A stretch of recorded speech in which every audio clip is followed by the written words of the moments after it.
Hey, what's going on, everybody? This is Tyrone back with Tech Life, and welcome to episode 7 of the Wireless Weekly Recap. I got lots of stuff to cover, so let's get started. So, what you see here is a new T Mobile 6 sector setup. So, as you can see, it has the bars attached, and there's two panels on each corner. They're still working on this, so in the next few days, I'm going to track that down and see how it progresses.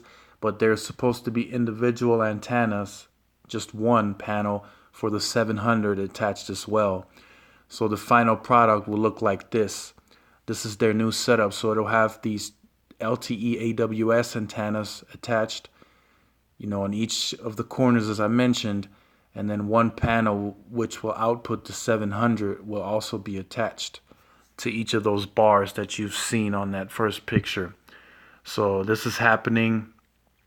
Um, I don't know if this is part of the sector splits, but this is just a new setup that T-Mobile is doing, and this is supposed to be more efficient and give more of that 360 effect to the tower. So really good to see that T-Mobile is trying literally everything to get their network up to par with Verizon and at&t. So that's really good to see.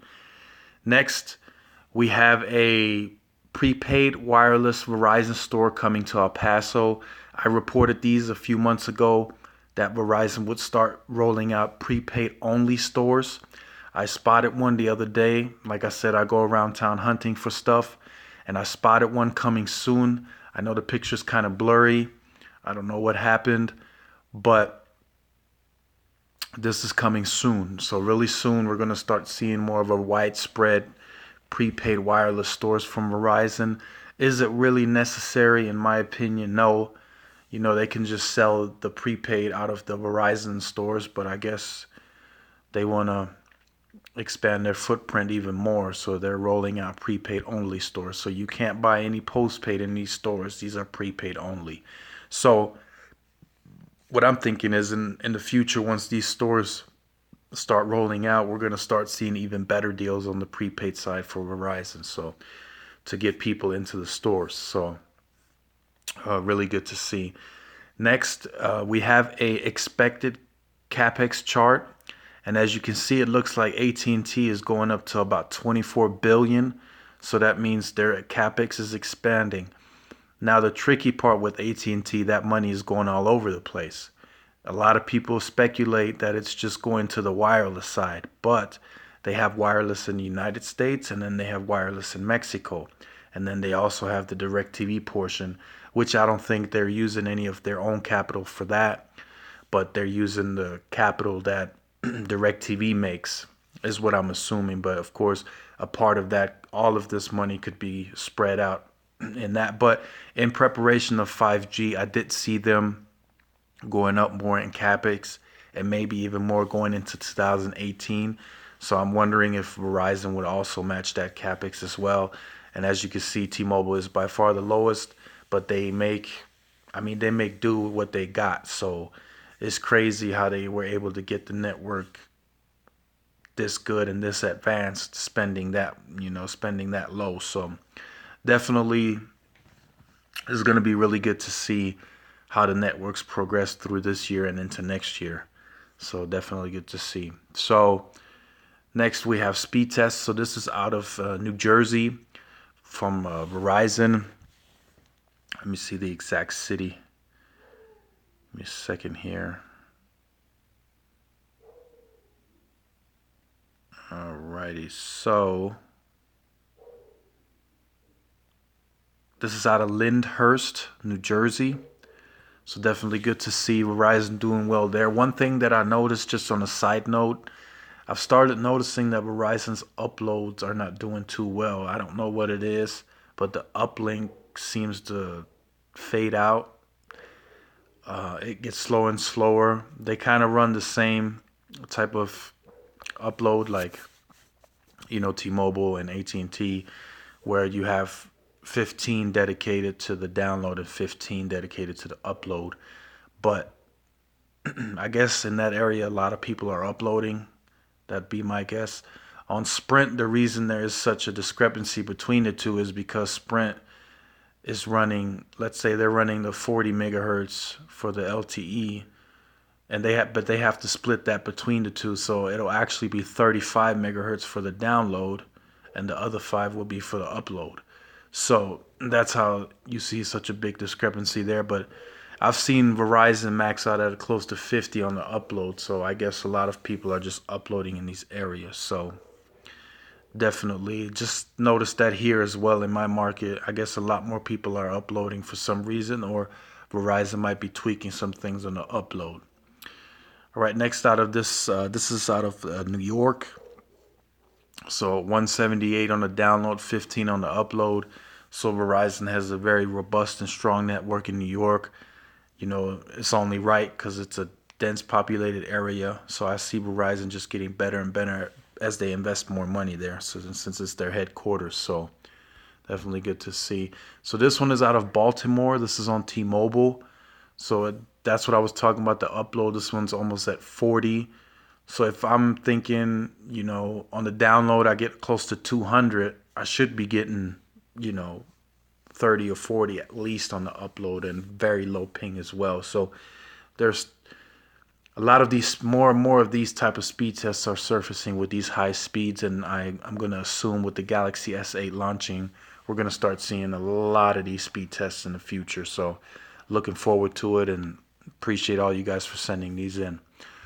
Next, so this is on the, I'm gonna have to track this down. This is actually reporting a network improvement. So this is out of California. Track it down. So this is on US 101 freeway in between Soledad and Greenfield, California. So this is a big improvement there. Good to see that T-Mobile is just crushing it, man. With, like I said, like you seen earlier, CapEx is low, but they are crushing it and they're doing big numbers. So definitely good to see that there. Next, actually, we have some speed testing out of Canada.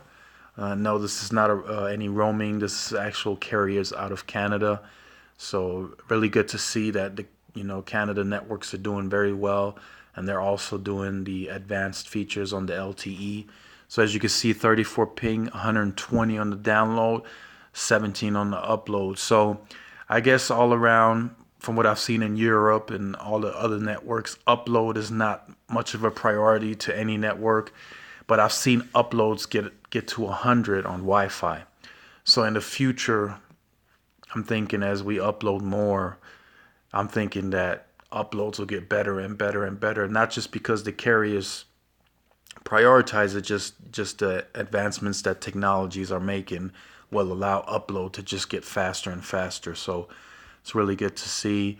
Once again, 121 and then 20 on the upload. So, Kudo, if that's how you pronounce it, is doing really well in Canada. 139 on the download. Now, one thing about Canada, from what I've heard and what I've researched, is that they don't have a nationwide network that covers all of Canada. So some rural areas or some backwood streets just don't have any services. So that's one thing negative that I've heard about the networks in Canada. Once again, 53 download, 22 upload. So it looks to be very solid in Canada. 83 on the download, 26 on the upload.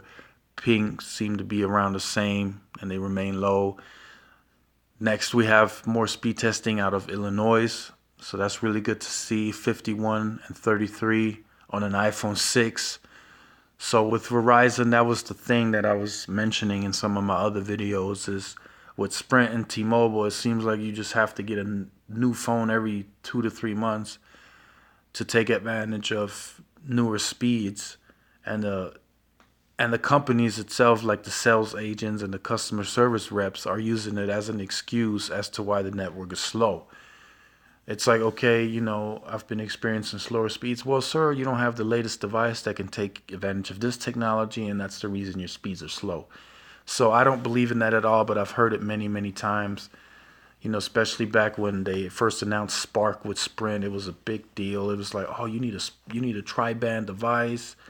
to pick up your speeds. And then knowing in this area in El Paso, we're just now getting band 41, so we've never had the actual tri-band technology, and they were just pushing those cells just because, it was an excuse to use to get you in a new device and to keep you thinking that the network's going to get better. So on a regular good old iPhone 6, 5133 on the download. So on the upload. So no excuses there on that end. So really good to see.